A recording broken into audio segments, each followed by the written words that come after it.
Hi friends, welcome back to my channel. ఇప్పుడే అందిన వార్త. గ్రామ వార్డు సచివాలయాలకు ప్రభుత్వం కీలక బాధ్యతలు అయితే ఇవ్వడం జరిగింది. మరి పూర్తి వివరాలు ఏంటో ఈ వీడియో ద్వారా తెలుసుకుందాము. వీడియోని ఎక్కడే కానీ స్కిప్ చేయకుండా ఎండ్ వరకు చూడండి. అప్పుడే పూర్తి ఇన్ఫర్మేషన్ అనేది అర్థమవుతుంది. అలాగే వీడియోకి ఒక లైక్ చేయండి. ఇక వీడియోలోకి అయితే వెళ్ళిపోదాము. ఏపీలో కొత్త ప్రభుత్వం కీలక నిర్ణయాలను తీసుకుంటుంది. అధికారంలోకి వచ్చిన తర్వాత గత ప్రభుత్వ నిర్ణయాలను మార్పు చేస్తోంది. వాలంటీర్ల వ్యవస్థ పైన ఇంకా నిర్ణయం తీసుకోలేదు. పెంచిన పెన్షన్లు సచివాలయ వాలంటీర్ల ద్వారా పంపిణీకి ప్రభుత్వం నిర్ణయం తీసుకుంది. ఇదే సమయంలో జగన్ హయాంలో ప్రారంభించిన గ్రామ వార్డు సచివాలయాలకు సంబంధించి ప్రభుత్వం కొత్త బాధ్యతలు కేటాయిస్తుంది. ఈ మేరకు తుది కసరత్తు అయితే జరుగుతోంది. సో మరి టీడీపీ ఎన్నికల హామీపై టీడీపీ కూటమి ఎన్నికల సమయంలో కీలక హామీలు ఇచ్చింది. అధికారంలోకి వచ్చిన తర్వాత వాటి అమలుపైన ఆలోచన చేస్తుంది. గత ప్రభుత్వ సహాయ సంక్షేమ పథకాలు అమలు బాధ్యతను పూర్తిగా సచివాలయ సిబ్బందికి అప్పగించారు. వాలంటీర్లకైతే దూరంగా పెట్టారని చెప్పాలి. దీంతో ఇప్పుడు రాష్ట్ర ప్రభుత్వం ప్రకటించిన సూపర్ 6 పథకాల అమలు బాధ్యతను గ్రామ వార్డు సచివాలయాలకే అప్పగిస్తున్నట్లు సమాచారం. ఈ మేరకు రాష్ట్ర ప్రభుత్వం నిర్ణయం కూడా తీసుకున్నట్లు సమాచారం అండి.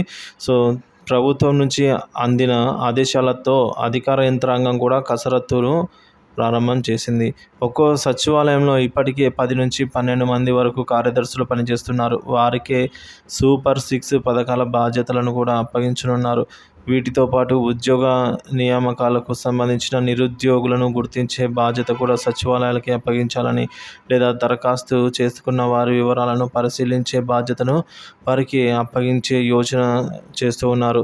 రానున్న బడ్జెట్ సమావేశాల మేరకు ప్రభుత్వం అధికారికంగా ప్రకటన అయితే విడుదల చేసేందుకు వీలుగా తుది కసరత్తులు అయితే ఇప్పుడు జరుగుతున్నాయి. రాష్ట్ర వ్యాప్తంగా 15,000కు పైగా గ్రామ వార్డు సచివాలయాలు అందుబాటులో ఉన్నాయి.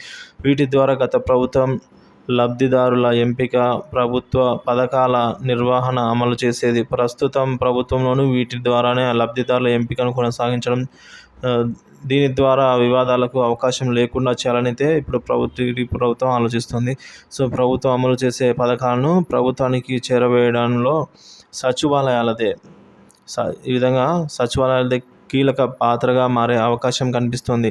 దీని ద్వారానే సాధారణ పాలన కొనసాగించడం ద్వారా వివాదాలకు అవకాశం లేకుండా చేయాలని భావిస్తోంది కూటమి ప్రభుత్వం అమలు చేసే పథకాలను ప్రభుత్వానికి చేరవేయడంలో సచివాలయాలదే కీలక పాత్రగా మారే అవకాశం ఇప్పుడు కూడా కనిపిస్తోంది. దీని ద్వారా సాధారణ లబ్ధిదారులకు సైతం పథకాల దరఖాస్తులు, ఆమోదం వంటి వాటిపైన సమాచారం అందుబాటులో ఉండనుంది. ఇక దీనిపై ప్రభుత్వం తుది ఆదేశాలు కూడా ఈ మేరకు ఇవ్వనుంది ఫ్రెండ్స్.